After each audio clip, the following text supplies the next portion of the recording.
नकिया से नथिया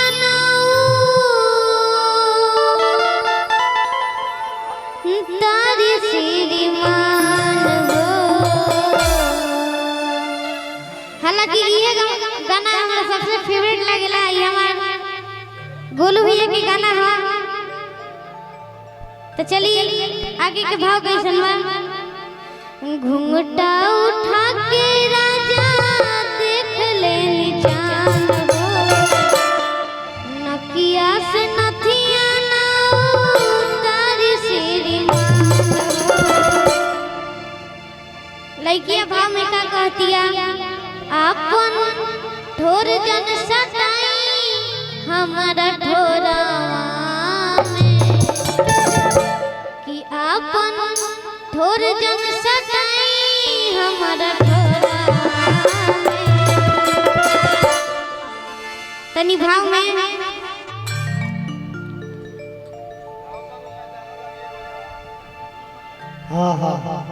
हमारा लज लगे आई कैसे गोरवा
कोमल शरीर बाटे कांच बाऊ मरिया, कांच बाऊ मरिया राजा, कांच बाऊ मरिया। कोमल शरीर बाटे कांच बाऊ मरिया, कांच बाऊ मरिया राजा, कांच बाऊ मरिया।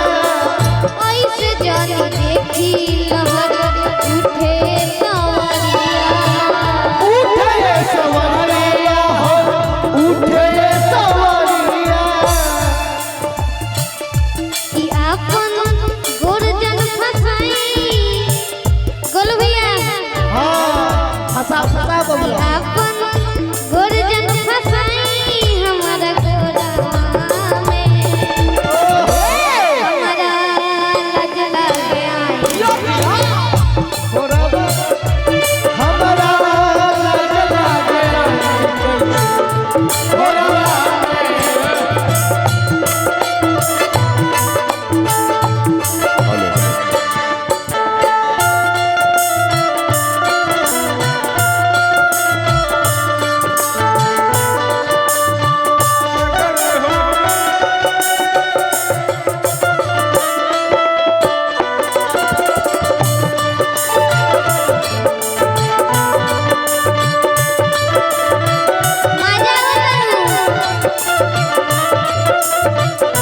असगर भैया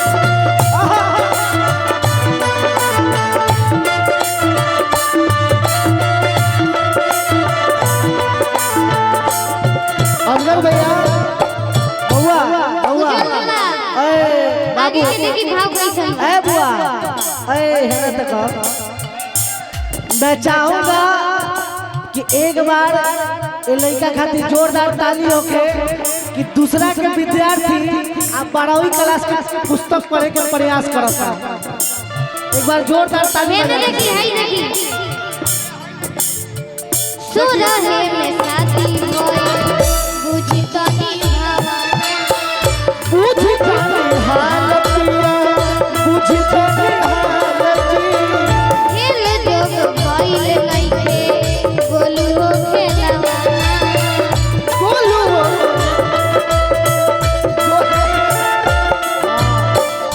सुरहे में शादी होए बुझी तो भावा खेल जोग भइल नइखे प्रभु हो खेलवा मुहवा रमन जी लगाई नाटी कोरवा रमन जी लगाई नाटी कोरवा अब चल देखवा हमारा लाज लग गया कि हमारा लगता है पिया कोलवा हमारा लाज लग गया कोलवा हमारा लगता है कोलवा हमारा लगता है